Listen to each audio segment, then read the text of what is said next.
जाते हुए उसने एक मनुष्य को देखा जो जन्म से अंधा था। उसके चेलों ने उससे पूछा, हे रब्बी, किसने पाप किया था कि यह अंधा जन्मा, इस मनुष्य ने या इसके माता पिता ने? यीशु ने उत्तर दिया, ना तो इसने पाप किया था, ना इसके माता पिता ने, परंतु यह इसलिए हुआ कि परमेश्वर के काम उसमें प्रकट हो। जिसने मुझे भेजा है, हमें उसके काम दिन ही दिन में करना आवश्यक है। वह रात आने वाली है जिसमें कोई काम नहीं कर सकता। जब तक मैं जगत में हूँ तब तक जगत की ज्योति हूँ। यह कहकर उसने भूमि पर थूका और उस थूक से मिट्टी सानी, और वह मिट्टी उस अंधे की आंखों पर लगाकर उससे कहा, जा शीलोह के कुंडे में धो ले। शीलोह का अर्थ भेजा हुआ है। उसने जाकर धोया और देखता हुआ लौट आया। तब पड़ोसी और जिन्होंने पहले उसे भीख मांगते देखा था कहने लगे, क्या यह वही नहीं जो बेटा भीख मांगा करता था? कुछ लोगों ने कहा, यह वही है। दूसरों ने कहा, नहीं, परंतु उसके समान है। उसने कहा, मैं वही हूँ। तब वे उससे पूछने लगे, तेरी आंखें कैसे खुल गई? उसने उत्तर दिया, यीशु नामक एक व्यक्ति ने मिट्टी सानी और मेरी आंखों पर लगाकर मुझसे कहा, शीलोह में जाकर धो ले। अतः मैं गया और धोया और देखने लगा। उन्होंने उससे पूछा, वह कहाँ है? उसने कहा, मैं नहीं जानता। लोग उसे, जो पहले अंधा था, फरीसियों के पास ले गया। जिस दिन यीशु ने मिट्टी सानकर उसकी आंखें खोली थी, वह सब्त का दिन था। फिर फरीसियों ने भी उससे पूछा कि उसकी आंखें किस रीति से खुल गई। उसने उनसे कहा, उसने मेरी आंखों पर मिट्टी लगाई, फिर मैंने धो लिया और अब देखता हूँ। इस पर कुछ फरीसी कहने लगे, यह मनुष्य परमेश्वर की ओर से नहीं, क्योंकि वह सब्त का दिन नहीं मानता। दूसरों ने कहा, पापी मनुष्य ऐसे चिन्ह कैसे दिखा सकता है? अतः उन्हें फुट पड़ गई। उन्होंने उस अंधे से फिर कहा, उसने तेरी आंखें खोली है, तू उसके विषय में क्या कहता है? उसने कहा, वह भविष्यद्वक्ता है। परंतु यहूदियों को विश्वास न हुआ कि वह अंधा था और अब देखता है। जब तक उन्होंने उसके जिसकी आंखें खुल गई थी माता पिता को बुलाकर उनसे पूछा, क्या यह तुम्हारा पुत्र है जिसे तुम कहते हो कि अंधा जन्मा था? फिर अब वह कैसे देखता है?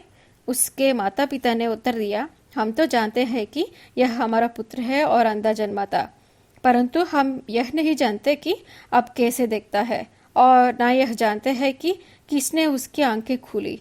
वह सयान है, उससे इसे पूछ लो, वह अपने विषय में आप कह देगा। ये बातें उसके माता पिता ने इसलिए कही क्योंकि वे यहूदी उनसे डरते थे, क्योंकि यहूदी एकमत हो चुके थे कि यदि कोई कहे कि वह मसीह है तो आराधनालय से निकाला जाए। इसी कारण उसके माता पिता ने कहा, वह सयाना है, उसी से पूछ लो।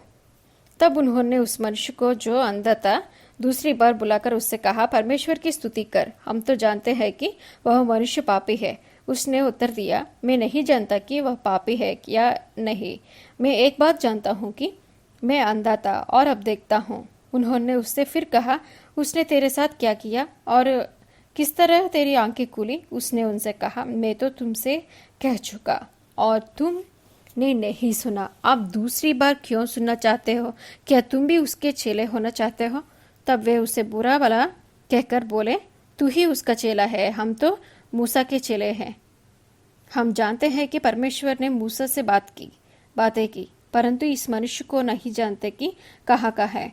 उसने उनको उत्तर दिया, यह तो आश्चर्य की बात है कि तुम नहीं जानते कि वह कहाँ का है, तो भी उसने मेरी आंखें खोल दी। हम जानते हैं कि परमेश्वर पापियों की नहीं सुनता, परंतु यदि कोई परमेश्वर का भक्त हो और उसकी इच्छा पर चलता है तो वह उसकी सुनता है। जगत के आरंभ से यह कभी सुनने में नहीं आया कि किसी ने जन्म के अंधे की आंखें खोली हो। यदि यह व्यक्ति परमेश्वर की ओर से ना होता तो कुछ भी नहीं कर सकता। उन्होंने उसको उत्तर दिया, तू तो बिल्कुल पापों में जन्मा है, तू हमें क्या सिखाता है? और उन्होंने उसे बाहर निकाल दिया। यीशु ने सुना कि उन्होंने उसे बाहर निकाल दिया है, और जब उसने उससे भेंट हुई तो कहा, क्या तू परमेश्वर के पुत्र पर विश्वास करता है? उसने उत्तर दिया, हे प्रभु, वह कौन है कि मैं उस पर विश्वास करूं? यीशु ने उससे कहा, तूने उसे देखा भी है और जो तेरे साथ बातें कर रहा है वह वही है। उसने कहा, हे प्रभु, मैं विश्वास करता हूँ, और उसे दंडवत किया।